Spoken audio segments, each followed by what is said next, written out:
Okay. Ugh. Come here, babies. Come here, Bo. Come here, sweetie. Hello. Come here. All right, let's do a recap on our very first kidding season here at Sumner Acre. We got bouncing little babies. Come here, Arrow. Come here, sweetheart. They're shy right now, but like zooming everywhere. And I fully expect, come here. Hi, baby Breeze. Breeze to be jumping on me. And of course, here's Mama. Hi, Mama. Hi, Sage. Good job. So, a little recap. Oh boy, I am living my best life right now. So, let's kind of recap and start with Sage. She did not give me any ideas that she was going to go into labor. I thought she was going to be after the fact. Her vulva was not stretched by any means or relaxed. She had been building an udder, but yeah, it was just complete shock. I'll start putting the clips in here.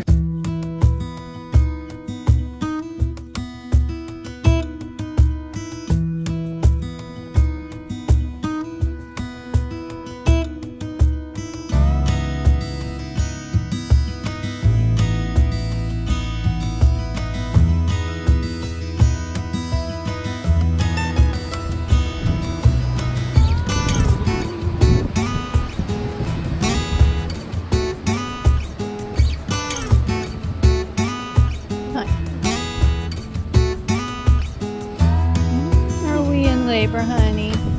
Yeah. Plot twist, huh? Plot twist, sweet girl, showing teeth. Yeah. I thought it was gonna be fern. I thought it was gonna be fern, honey.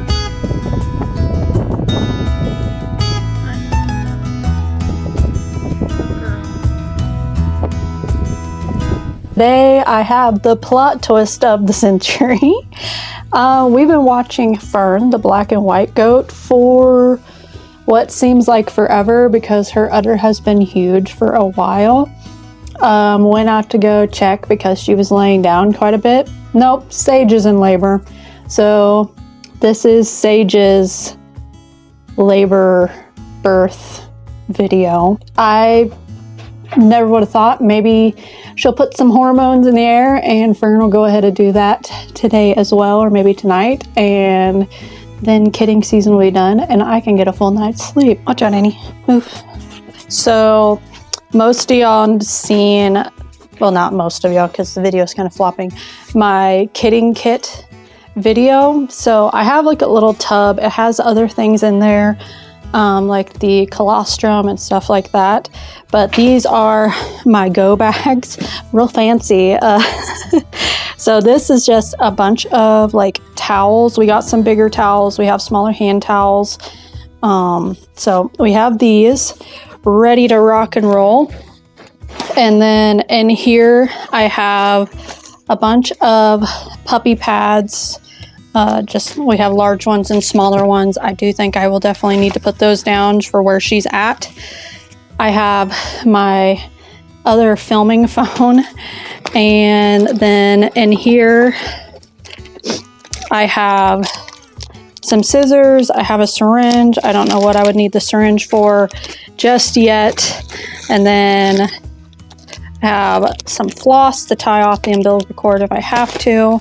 Hopefully Sage will take care of it. And then I have this bag with some gloves, the lube, and the nasal sucker thing.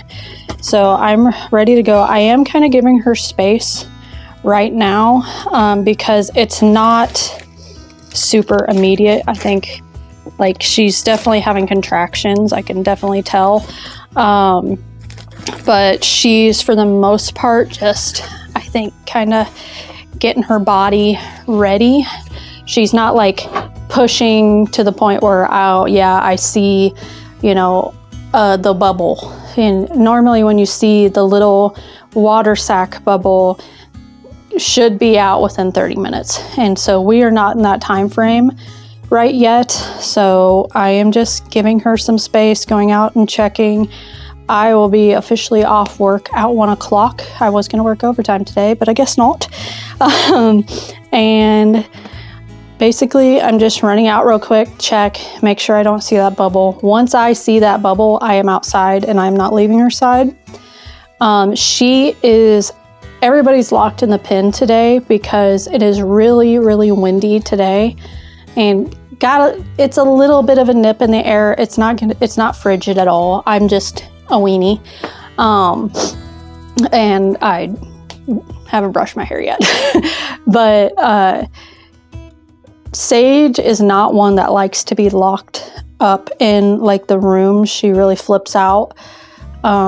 Fern's completely fine with it, but Sage doesn't. So I'm leaving where she is at, and once it's go time, I may get everybody out of the pen, or I may leave Ernie and Sage in there and try to get those chickens out of there so they're not pecking at stuff they shouldn't be peck at and stuff like that, because Sage and Fern are bonded pretty deeply, and so I think taking Fern away from her might stress her out more.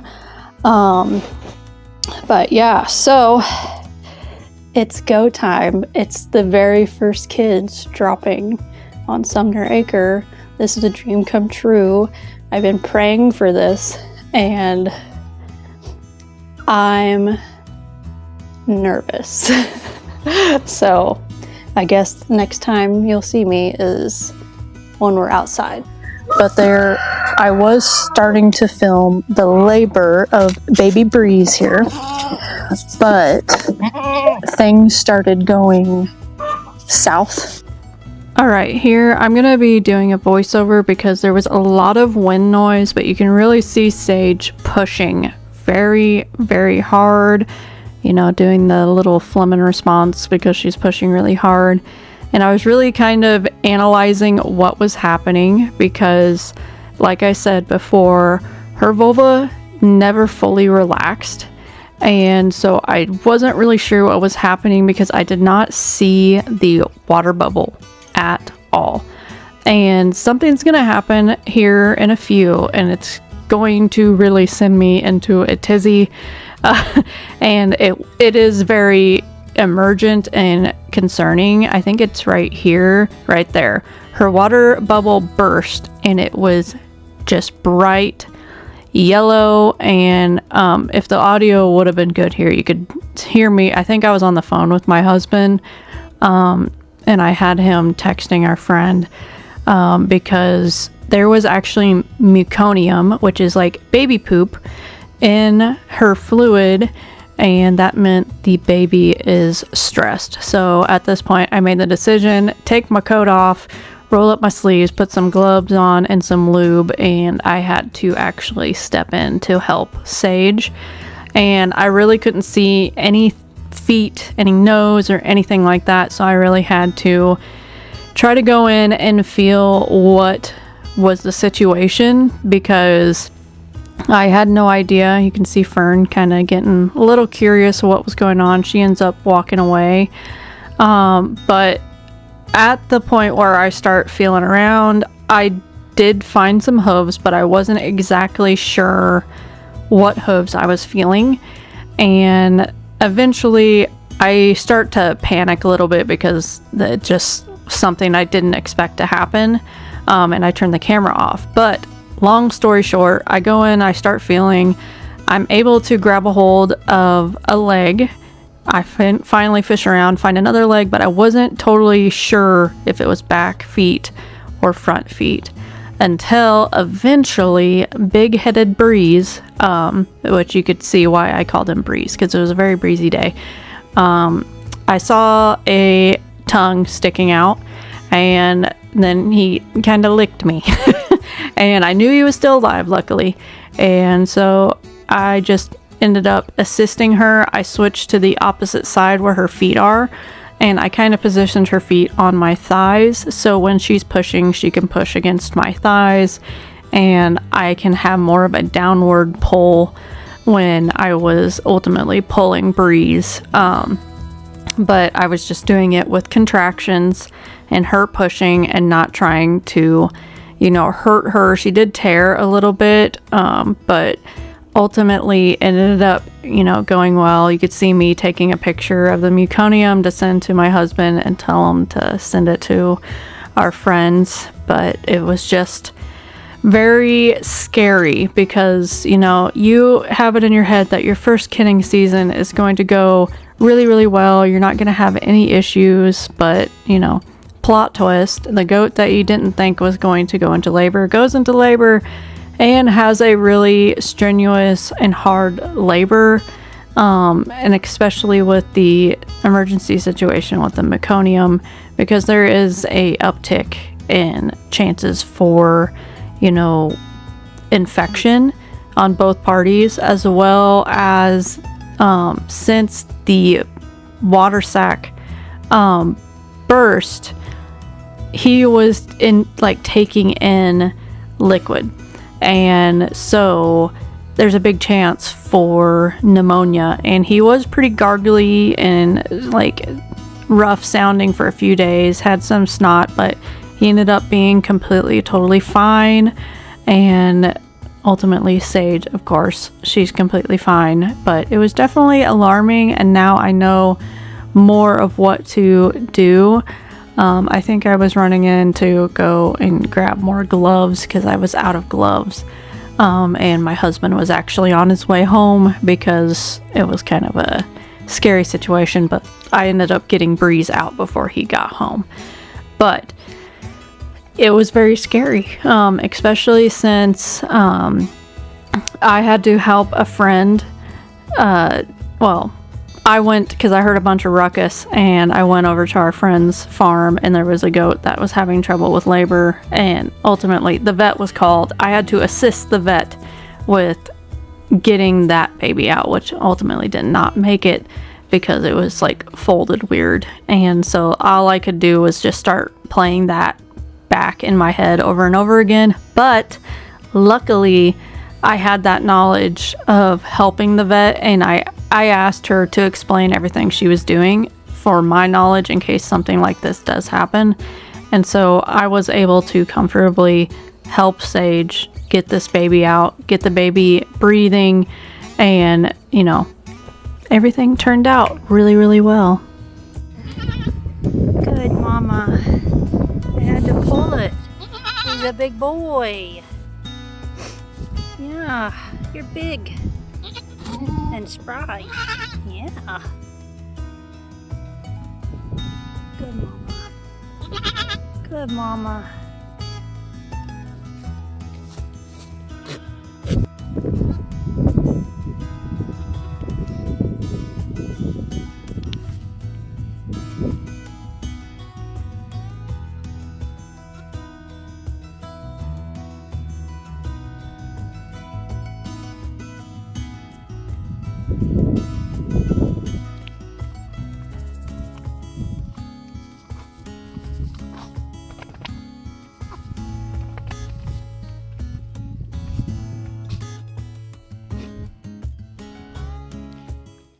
Oh, don't touch that.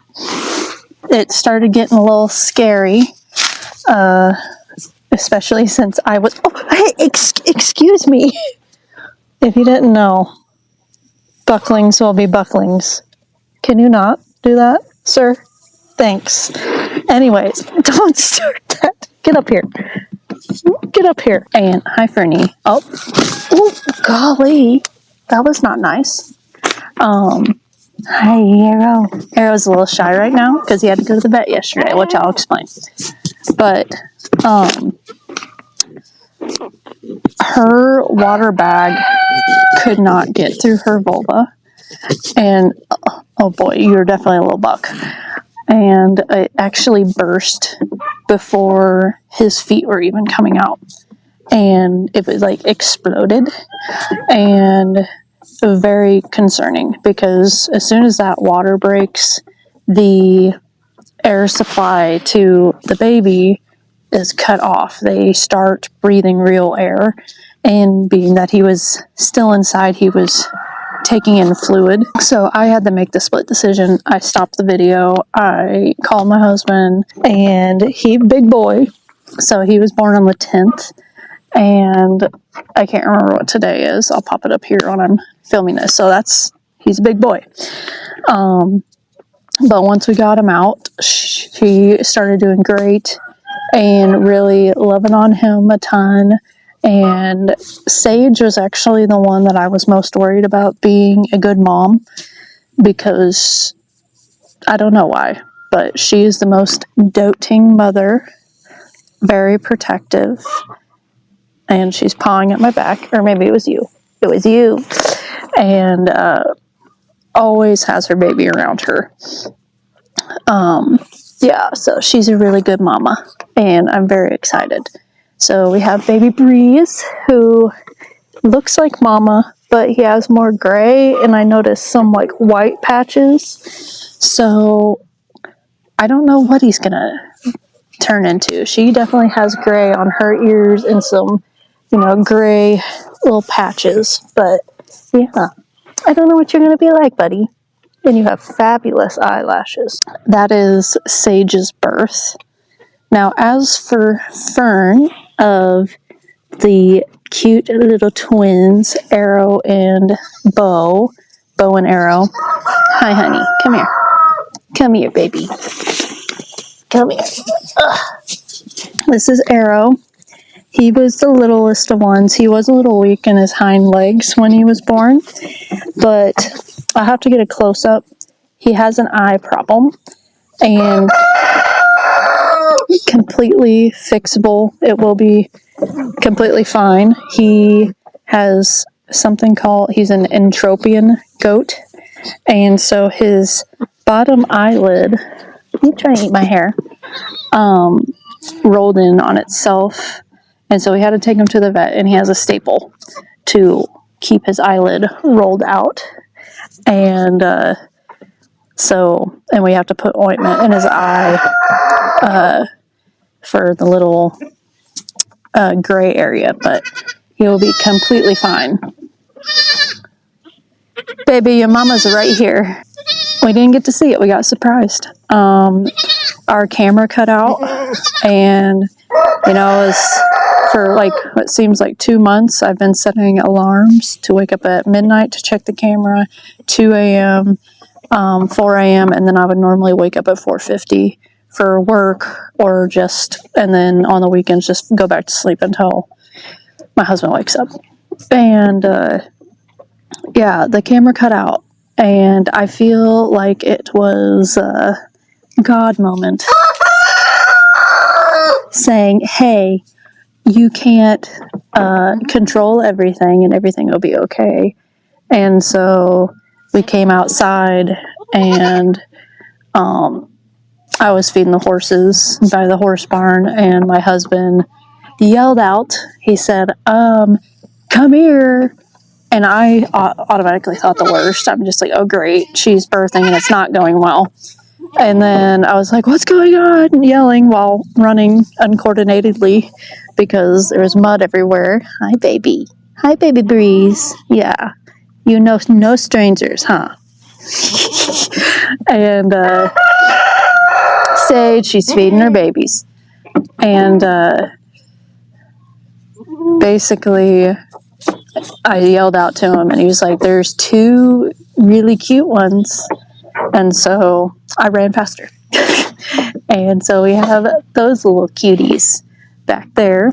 Unfortunately, I think it's a boy season this year. So seems like everybody that I've talked to goat-wise said it's just been a boy season. It is what it is. So Leroy will be staying one more breeding season. I think we might rebreed in June and have it better planned. Whenever we get girls, Leroy will be moving on, and we will be keeping those girls. So these babies, if you're in Kansas and looking for a Boer buckling, hit us up. We had baby goat guesses. Let's see who was correct. I'm going to tell you right now, we were both very wrong. So my guesses was Sage would have 2 babies. She would have 1 boy and 1 girl, have a red dapple and a white with cream spots. And then Fern, I said 1 baby, and it would be a girl, and it would be black and white.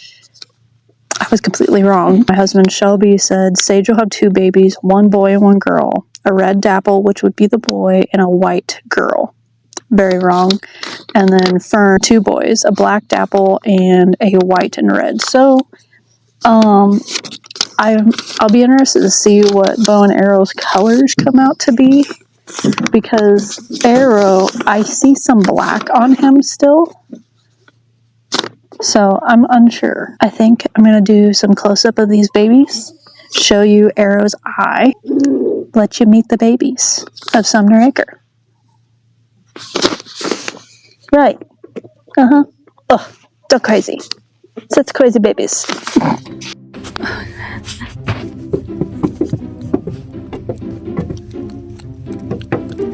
What you munching on? What you munching on?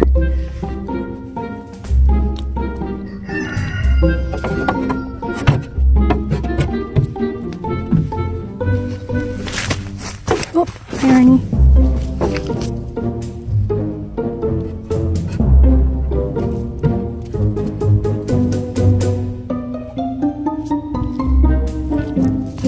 Oh.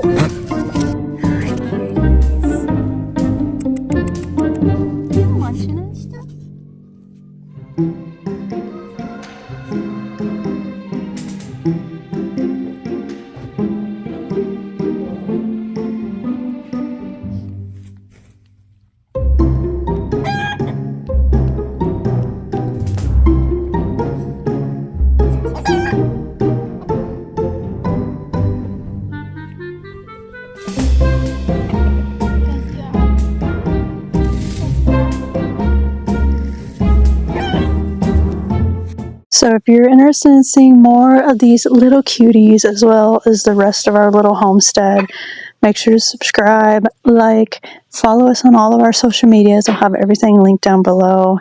And let me know where your guess is right if you're keeping up with a kid watch. But luckily now I know what to look for with the girls. Specifically, if we're talking about Sage, we'll see how she does next year.